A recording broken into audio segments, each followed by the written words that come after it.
Hello scholars, welcome back to my YouTube channel English Odyssey. If you are an IGNOU student looking for the BEGC 111 assignment answer, then you are the right place. In today's video, we are going to solve the complete BEGC 111 assignment.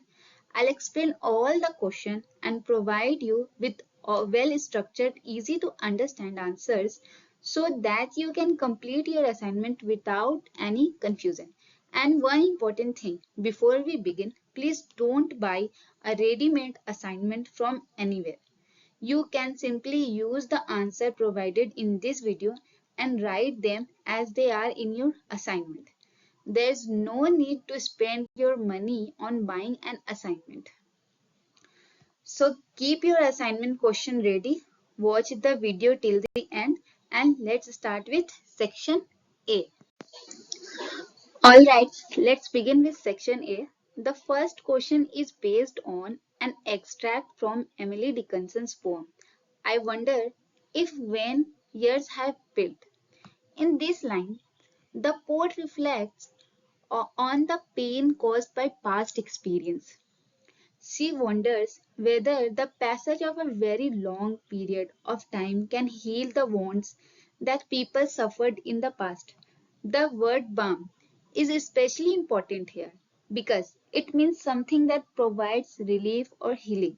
The poet is questioned whether time and forgetfulness can actually provide relief from deep emotional pain. So the main ideas in this extract are pain, memory, the passage of time and emotional healing. Now let's move on to the next question. Our second extract is from Toru Dutt's Our Casuarina tree. The poet imagines being far from the Casuarina tree and wonders whether people will treat it gently or disturb its peaceful existence. She personifies the tree, describing it as if it can sleep and be awakened. This shows her deep emotional attachment to the tree and the memories connected with it. So the extract highlights nature, memory, loss, and emotional attachment. Okay, let's move to the third question. The third extract is from Emily Dickinson's I Heard a Fly Buzz When I Did. The speaker is imagining the moments just before her death. She has arranged her belongings, but suddenly a fly appears. This is significant because instead of traditional images of angels or heaven, Dickinson introduced an ordinary fly. It makes death seem strange, uncertain, and unexpectedly ordinary. So now let's move to our fourth question. Our fourth extract is from Eunice de Souza's Women in Dutch Painting. The lines describe women performing traditional household activities like cooking and preparing food, but the poet also shows that these women are becoming more aware of their identities and voice. The phrase quicken now with life suggests this awakening, while the letters taking wings suggest freedom and self-expression. So the extract deals with female identity, domestic confidence, and liberation. And finally, let's come to our last question of section A. The final extract is from A.K. Ramanujan's Obituary. Here, the speaker reflects on his relationship with his deceased father. The broken string represents their relationship being interrupted by death. He also reflects on how deeply his father influenced his identity. The reference to Lalla suggests a spiritual awakening and adds another layer to their relationships. Overall, the extract explores death, memory, identity, and the complex bond between father and son. And with that, we have completed section A. I hope this explanation made the 5 extract easy to understand.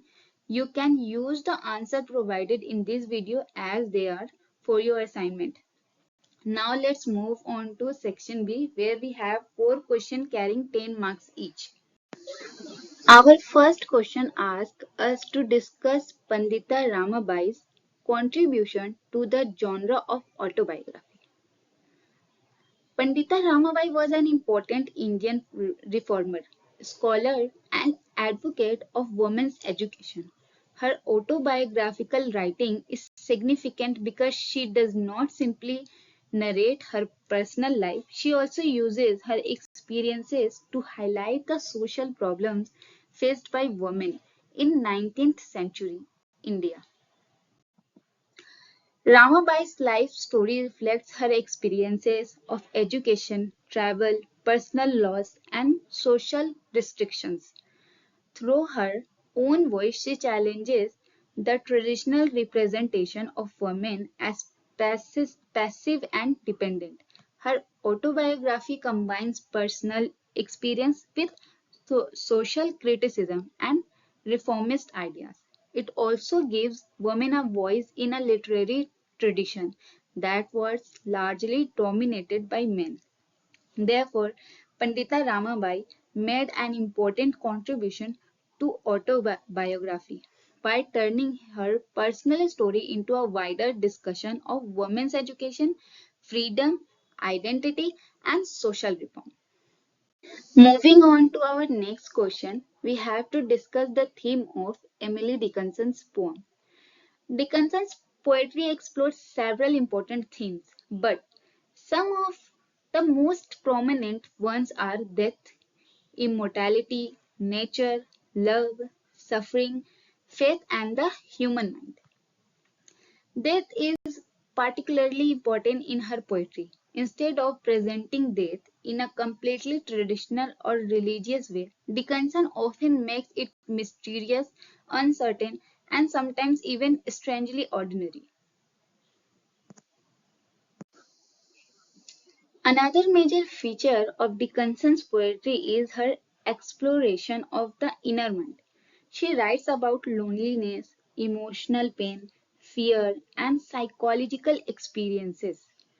Nature also plays an important role, often becoming a symbol through which she explores human life and existence. At the same time, Dickinson questions religious beliefs and explores the tension between faith and doubt. Overall, her poetry is powerful because she takes ordinary experiences and turns them into deeper questions about life, death, identity, love, and human consciousness. Now let's come to the next question, which is about Attia Hussein's Sunlight on a Broken Column. The novel works through juxtapositions, parallels, and polarities, meaning that it repeatedly places contrasting ideas, people, and situations side by side. One of the most important contrasts is between tradition and modernity. Laila grows up in a traditional Muslim family, but is also exposed to modern education and ideas of individual freedom. The novel also explores contrast between East and West, men and women, freedom and restrictions. These oppositions help us understand the social and cultural change taking place around Lela. There is also a parallel between the breakdown of Lela's family and the larger political breakdown during the partition of India. Even the title reflects this contrast. The broken column suggests damage and the collapse of an old structure, while sunlight suggests awareness, hope, and the possibility of renewal. Thus, Hosain uses this contrast to explore tradition, modernity, gender, family, colonialism, and partition.